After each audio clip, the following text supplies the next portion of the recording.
Jeffrey Epstein's ex-girlfriend speaking out tonight. Stacey Williams, a former Sports Illustrated model who dated Epstein in the early 90s, has spent time with both Epstein and Donald Trump together. In one disturbing alleged incident, which Williams went public with last year before the presidential election, Williams says Trump groped her in front of Epstein at Trump Tower in 1993. Here's what she told our Sunland Serfati when she first broke her silence. The second he was in front of me, he pulled me into him, and his hands were just on me and didn't come off. Then the hands started moving, and they were on the, on the side of my breasts, on my hips, back down to my butt, back up, sort of. Then, they were just on me the whole time. And I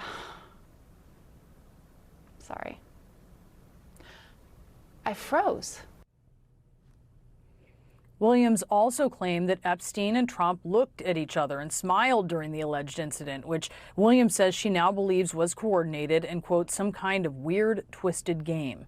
Trump denied Williams's allegations through his campaign at the time, which said in part, quote, it's obvious this fake story was contrived by Kamala Harris's campaign.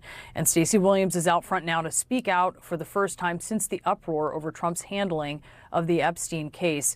Stacey, thank you so much for joining us tonight. As you know, Epstein is dominating the news once again, and his relationship with Trump is under scrutiny. While you were dating Epstein, can you tell us how close these two men were? They were best friends. I dated Jeffrey for a period of more or less, I think about 4 or 5 months. And the only friend that he would mention every time we saw each other or had a phone conversation was Donald. And he would share a lot of anecdotes. I have plenty of anecdotes. And yeah, they were very close, and they were up to no good. And how did Epstein talk about Trump? Sort of what was the quality of those anecdotes and how he described him? Well, there was a time when he mentioned that he had to check in on him because he was unwell and very upset about something that had happened.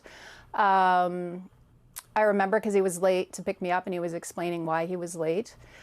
They were just, it was such a long time ago, but it was just that was his bro, that was his wingman. It was clearly, I'd hear about Ghislaine and I'd hear about Jeffrey. And I met Ghislaine in his house. She would come wafting in and out, the home in New York. So he was clearly just someone that he talked about all the time. And again, I met Jeffrey the second time, and we started dating based on the reintroduction that happened at the Plaza Hotel at a Christmas party in 1992 that Donald Trump threw. And they were very, very close. So let's talk about this incident, alleged incident in 1993, where you say that Trump groped you in front of Epstein. I do want to note that CNN has spoken to 3 friends of yours who confirmed that you told them about this alleged incident over past decades. Can you tell me more about what happened that day, and particularly how Trump and Epstein interacted? Yeah, and before I get into the details of what happened, which, obviously I told you guys and I've shared with multiple outlets, the specifics of the assault that happened, I want to point out that I was polygraphed before I did all this by one of the most renowned examiners in the world. Michael Wolff has hundreds of hours of interviews with Jeffrey Epstein where Jeffrey confirmed to Michael what the two of them did to me long before I came out and told you all of this.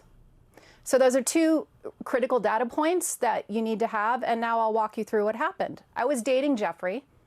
He was always talking about Donald. It was his bestie and everything. And he was joking about how Donald thought I was hot and Donald thinks I'm this or whatever, wants to talk to you. And he was telling me this as we were taking a walk down Fifth Avenue one day. And he said, let's stop in and see him at his offices. So we went up to his office in Trump Tower. And within a couple of minutes, Donald was outside of his door. And his hands were all over me. They were on my breasts, they were on my butt, they were on, my hips, up and down, while the two of them just kept having a normal conversation. I don't remember exactly what was in the conversation. Again, this was, we're talking 90, this is 93 now. It was something about, it was irrelevant. It was like, oh, Stacey's career's on fire. She just did Sports Illustrated again, blah, blah, blah, blah, blah. And they were back and forth, smiling and grinning and carrying on a conversation while Donald ran his hands all over me.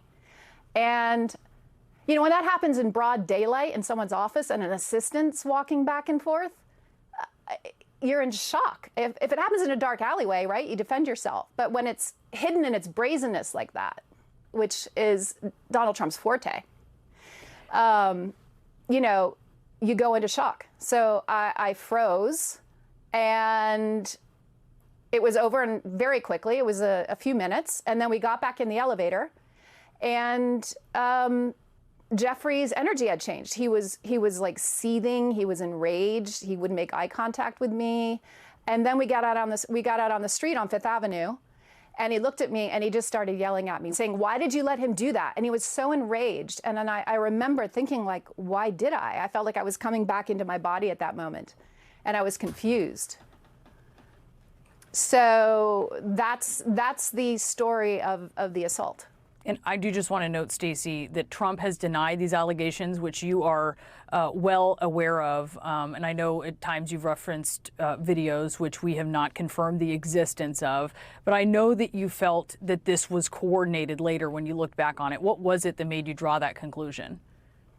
Well, I was sort of known in the industry for being somewhat combative with photographers who would expose themselves or do inappropriate things, or even guys who would touch or harass on the streets. And Jeffrey was aware of that. And I think he was excited. I think the gist in my mind, given what he knew and the way it played out, was, hey, I'm going to deliver this person to you who's actually not going to let you get away with what you do. And I did, because I froze.